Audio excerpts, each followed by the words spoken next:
सदर कथेचे सर्व कॉपीराइट्स हे मूळ लेखकाकडे म्हणजेच माझ्याकडे असल्याने त्याचे उल्लंघन झाल्यास कायदेशीर कारवाई करण्यात येईल हे लक्षात असू द्या.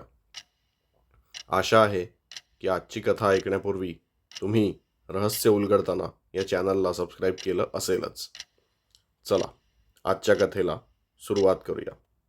कथेचं नाव आहे खोल खोल डोहात. त्या दिवशी तो घरीच होता.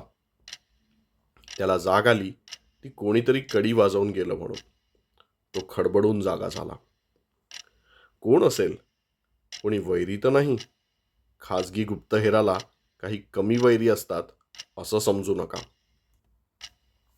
उलट इतिहासातील कुठला मुर्दा सूड उगवायला कुठून प्रकट होईल सांगता यायचं नाही. थोडा वेळ तसाच गेला. त्याने जरा अंदाज घेतला आणि मग आतल्या खोलीतून दाराच्या फटीतून बाहेर पाहिलं. घर तसं लहान होतं. घरचा दरवाजा बंद होता. कोणीही आत आलं नव्हतं. अगदी मांजराच्या पावलानं तो बाहेरच्या खोलीत आला आणि त्याचं लक्ष त्या पाकिटाकडे गेलं. पाकिट कसलं? एक पोस्टकार्ड असते. त्याने उचलून पाहिलं. त्याच्याच मित्राने म्हणजे विक्रमने पाठवलं होतं.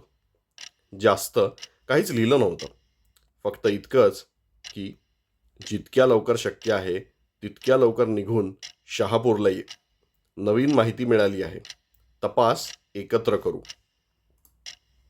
आता योगायोग हा की गेले 15 दिवस त्याला रोज तेच स्वप्न पडत होतं. त्या गुहेचं आणि तिथे असलेल्या डोहाचं. तो काहीतरी शोधत असायचा. सोबत त्याचा मित्र विक्रमही असायचा. पण काही केल्या ते स्वप्न अपूर्ण राहत होतं. तो शहापूरहून परत आला आणि ही स्वप्नांची मालिका सुरू झाली. त्याचा शोध अयशस्वी झाला म्हणून सुद्धा असू शकेल. पण आता 15 दिवसात काय नवीन माहिती मिळाली असावी तो विचार करू लागला. बराच वेळ विचार करण्यात गेला. त्याने मग ठरवलं की रात्रीची बस घेऊन सकाळपर्यंत शहापूरला तो पोचू शकतो. संध्याकाळी तो बस डेपोवर गेला आणि शहापूरची बस लागली आहे का पाहू लागला. काही मिनिटापूर्वीच फलटण आणि सोलापूरच्या 2 बस आल्याने बस डेपो ढवळून निघाला होता. तो काउंटरवर गेला आणि समोर रेडिओवर क्रिकेट समालोचन ऐकत बसलेल्या कर्मचाऱ्याला त्याने विचारलं, दादा ती शहापूरची बस कुठली हो? त्या माणसाने काहीही प्रतिक्रिया दिली नाही. हे बघून तो पुन्हा एकदा रागात बोलणार एवढ्यात मागून एक कॉलेज विद्यार्थिनी आली आणि तिने विचारलं, दादा ती शहापूरची बस लेट झाली का? त्या कर्मचाऱ्याने रेडिओचा आवाज लगेच कमी करून उत्तर दिलं, नाही ताई, येत असेल आता. मी विचारलं तर उत्तर द्यायला काय जात होतं? तिने विचारलं तर अगदी तात्काळ उत्तर दिलं. तो स्वतःशी पुटपुटत पुढे गेला. आधी आलेल्या 2 बसेसमुळे झालेली गर्दी आता कमी झाली होती. शहापूरची बस आली. बस अर्ध्याहून कमी भरली होती. तो कंडक्टरच्या मागे असलेल्या सीटवर येऊन बसला. बस सुटली आणि तो खिडकीतून बाहेर पाहू लागला. सारा गाव झोपी गेला होता आणि बस गावच्या वेशीवर येईस्तोवर कंडक्टर साहेब सुद्धा त्यांच्या खुर्चीत येऊन बसले आणि चक्क झोपले. त्याला तिकीट न विचारता. एकदा त्याला वाटून गेलं की जाग करून सांगावं त्यांना की घ्या माझे 35 रुपये. पण नंतर तो स्वतःशीच हसला आणि त्याने ती कल्पना सोडून दिली. सकाळ झाली तेव्हा इतर काही प्रवासी उतरत होते. त्याच थांब्यावर तोही उतरला. बस चालक घाईत असावा. तो पूर्ण उतरायच्या आतच गाडी पुन्हा वेगात मार्गाला लागली होती. तो त्याच्या मित्राच्या घराच्या दिशेने चालू लागला. तो पोचला तर त्याचा मित्र विक्रम दारात उभा होता. दार बंद होतं. कसा झाला प्रवास? दमलास का? विक्रमनं विचारलं. तसा बरा झाला, फारसा नाही दमलो, त्याने उत्तर दिलं. हे काय? दाराला कुलूप? त्याने बंद दाराकडे बघत विचारलं. अरे तेच तर, आता आराम करायलाही वेळ नाहीये. जे मी दाखवणार आहे ते बघून तुझी बोबडी वळणार आहे, विक्रम म्हणाला. म्हणजे खजिना सापडला? त्याने विचारलं. अरे आता सगळं इथेच सांगितलं तर गंमत येईल का काही? चल म्हणतो ना मी, असं म्हणत विक्रमने त्याच्या गळ्यात हात टाकला. ते दोघे चालू लागले. रस्त्यात एक दोन वेळा टांगे दिसले. तो हात करून थांबवणार होताच, पण विक्रम म्हणाला, नको रे, तेवढाच उगाच गावात गाजावाजा होतो. आपण गुहेजवळ गेलो म्हणून. छोटं गाव असलं की बातमी इकडची तिकडे पोचायला फारसा वेळ लागत नाही. त्याने होकारार्थी मान हलवली. अखेर ते गुहेच्या तोंडाशी येऊन पोचले. आत गेले. चालत राहिले. गेल्या वेळी जिथे शोधलं होतं तिथे काहीच मिळालं नव्हतं. गुहा ही जरा भूलभुलैया प्रकारात मोडणारी होती. जितकं आत आत जाऊ तितक्या खिंडी, भुयारं, एखादा चोर रस्ता, हे सगळे प्रकार वाढत जातात. मध्ये 6-7 दिवस आधी एक दुसरा ग्रुप आलेला. त्यांना एक चोर रस्ता सापडला आणि त्याच रस्त्याने एका निमुळत्या खिंडीतून गेलं तर एक जागा लागते. तिथे जमीन ओली व भुसभुशीत वाटते. तो ग्रुप काही त्यांचं सगळं उत्खनन पूर्ण करू शकला नाही, पण मला वाटतंय की आपण तो भुसभुशीत भाग थोडा खोदून पाहिला तर आपल्याला काहीतरी मिळेल, विक्रम सांगत होता. आता तो चांगलाच एक्सायटेड वाटला. तो विक्रमच्या आधी पुढे झाला आणि त्या वाटेने, त्या निमुळत्या खिंडीतून जाऊन त्याने त्या भुसभुशीत माती असलेल्या दालनात प्रवेश केला. तो पायाने सारखा अंदाज घेत होता आणि एकदम त्याने विक्रमकडे बघून म्हटलं, असेल इथे काहीतरी, चल खोदून पाहू. तो हाताने खोदू लागला. विक्रम मागे उभा होता. आता विक्रम पाहू लागला. तो खूप मनापासून काम करत होता. कित्येक तास असेच गेले. आता दुपार झाली असावी. बरंच खोदून सुद्धा त्याच्या हाती काहीच लागलं नव्हतं. आता जरा घाम पुसावा म्हणून तो उभा राहिला आणि त्याच्या लक्षात आलं की तो एकटाच आहे. आता त्याने आजूबाजूला पाहिलं. विक्रम कुठेच नव्हता. आणि एक विचित्र गोष्ट, त्याला कानाजवळ अशी एक अगम्य कुजबूज ऐकू येत होती. कुठल्याही शब्दाचा नेमका अर्थ कळत नव्हता, बट कुजबूज ऐकू येत होती हे खरं. कसले तरी मंत्र म्हटले जात होते. काय घडतंय त्याला कळेना आणि एकदम मोठा आवाज आला. त्याने त्या दिशेने पाहिलं. निमुळत्या खिंडीच्या ठिकाणहून तो आवाज आला होता. तो तिथे गेला आणि जे त्याला दिसलं ते पाहून तो अवाक झाला. तिथे विक्रमने खिंडीच्या तोंडापाशी एक फार मोठा दगड लावला होता. तो दगड सरकवल्याचाच आवाज मगाशी आला होता. फटीतून त्याला बाहेरचा थोडा भाग दिसत होता. त्याने पाहिलं, विक्रम उभा होता बरोबर दगडाच्या दुसऱ्या बाजूला. विक्रम, हे काय करतो आहेस? त्याने विचारले. हो हो, सांगतो, विक्रम मानेने होकार देत कोणाशी तरी बोलत होता. कोण आहे तिथे? त्याने विचारलं. कोणी नाही, म्हणजे जे मी करतो आहे तेच योग्य आहे आणि तुझं भलं त्यातच आहे, विक्रमचा आवाज आला. मला इथे असं अडकवून तुला काय मिळेल? तुला खजिना हवा असेल तर सगळं तू ठेव.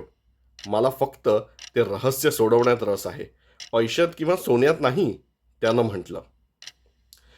भावा, दिसतात तितक्या गोष्टी सोप्या नसतात. मी सांगतो तेवढं कर, तुला सगळं समजेल. याच दालनात मागे भिंतीपाशी उजवीकडे एक पोतं असेल. ते उचल आणि मध्यभागी आण आणि ते उघड, विक्रम सांगत होता. त्याचा आवाज थोडा कापू लागला होता. काय घडतंय त्याला काही समजेना, पण त्याने खरंच असं काही आहे का बघायला म्हणून तो भिंतीजवळ गेला.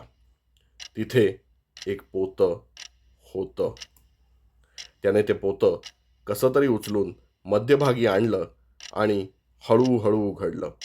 आणि जसं जसं आत काय आहे हे स्पष्ट होत गेलं तसं तसं त्याच्या चेहऱ्यावरती भय वाढत गेलं. त्या पोत्यात त्याचाच मृतदेह होता. तो झटकन मागे झाला. विक्रम फटीतून सर्व बघत होता. तो आता फटीच्या जवळ धावत आला आणि म्हणाला, "अरे विक्रम, हे काय? मी तिथे पोत्यात आहे, तर हा कोण आहे? मी तर इथे. हे काय चाललंय? हा काय जादूटोणा आहे?" "शांत हो. जे आहे ते सत्य आहे. तू 15 दिवस आधीच खजिन्याचा शोध घेत असताना एका निसरड्या कड्यावरून या गुहेतल्या डोहात पडलास. मी तुला येऊन वाचवायच्या आत तू त्या डोहात पडला होतास.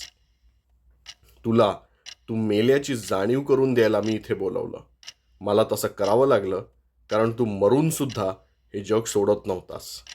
मग मला या मांत्रिकाची मदत घ्यावी लागली आणि आज आपण इथे आहोत." त्याच पोत्यात एक वर्तमानपत्र आहे. त्यातल्या पान नंबर 2 वरची पहिली बातमी वाच. तुला सगळं समजेल. विक्रमचा आवाज आला. तो परत गेला आणि त्याने ते वर्तमानपत्र पोत्यातून काढलं. 7 दिवस आधीचा पेपर होता. त्यात ठळक अक्षरात बातमी होती. शहापूरच्या गुहेत उत्खनन करताना खजिना सापडला आणि सोबत 8 दिवस आधी बेपत्ता असलेल्या एका खाजगी गुप्तहेराचा मृतदेह सुद्धा मिळाला. त्याचे हात थरथर कापू लागले. त्याचा विश्वास बसेना. तो स्वतःच्या मरणाची बातमी वाचत होता. तो पेपर घेऊन फटीजवळ आला आणि त्याने विक्रमकडे पाहिलं. विक्रमचे डोळे पाणावले होते. विक्रम म्हणाला, "हो, तू फक्त मला दिसतोस, इतर कोणालाही नाही. त्यांना तुझा आवाज, तुझं अस्तित्व काहीच जाणवणार नाही, जाणवत नाही.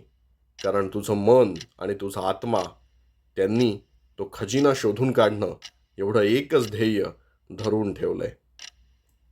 त्यामुळेच तू इथे भटकायचास.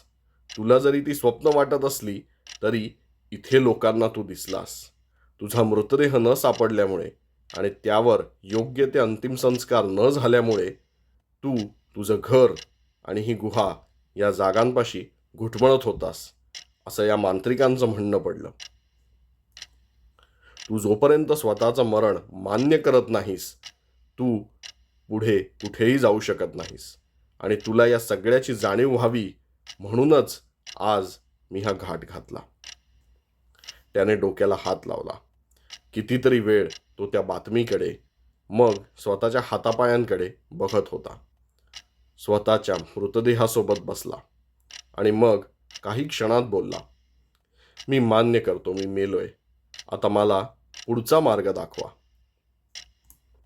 आता दगड बाजूला केला गेला होता. एक मांत्रिक आणि विक्रम आत आले. त्या मांत्रिकाने त्याचा हात हातात घेतला आणि काहीतरी अगम्य भाषेत बोलला.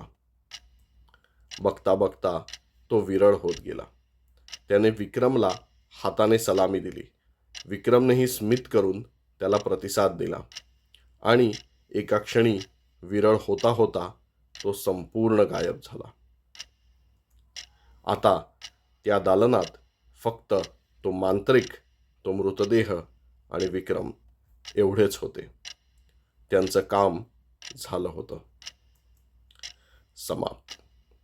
आशा आहे की आजची ही एक वेगळ्या प्रकारची जी रहस्यकथा, गूढकथा आपल्याला म्हणता येईल, जी आपण सादर केली ती तुम्हाला आवडली असेलच. जसं आपण नेहमीच म्हणतो तसं की कथांमध्ये तुम्हाला काय आवडतंय, काय नाही आवडतंय ते नक्कीच तुम्ही आवर्जून कॉमेंट करा. तुमची जर इच्छा असेल की एखाद्या पर्टिक्युलर थीमबद्दल, तुमच्या इथे असलेल्या, तुमच्या गावी असलेल्या किंवा तुमच्या आजूबाजूला असलेलं एखादं पर्टिक्युलर रहस्य असेल तर तुम्ही त्याबद्दलही डिटेल्स कॉमेंट्समध्ये शेअर करू शकता. आणि आपण कथा स्वरूपात चांगल्या पद्धतीने, रंजक पद्धतीने कसं काय ते आपल्या सर्व लिस्नर्ससाठी आणता येईल याचा विचार आपण नक्कीच करूया. या व्यतिरिक्त आशा करतो की ही कथा, आपलं चॅनल रहस्य उलगडताना हे तुम्ही जास्तीत जास्त शेअर कराल, सबस्क्राईब कराल आणि मॅक्झिमम लोकांपर्यंत पोचवाल, जेणेकरून त्यांनाही चांगल्या चांगल्या रहस्यकथांचा आस्वाद घेता येईल.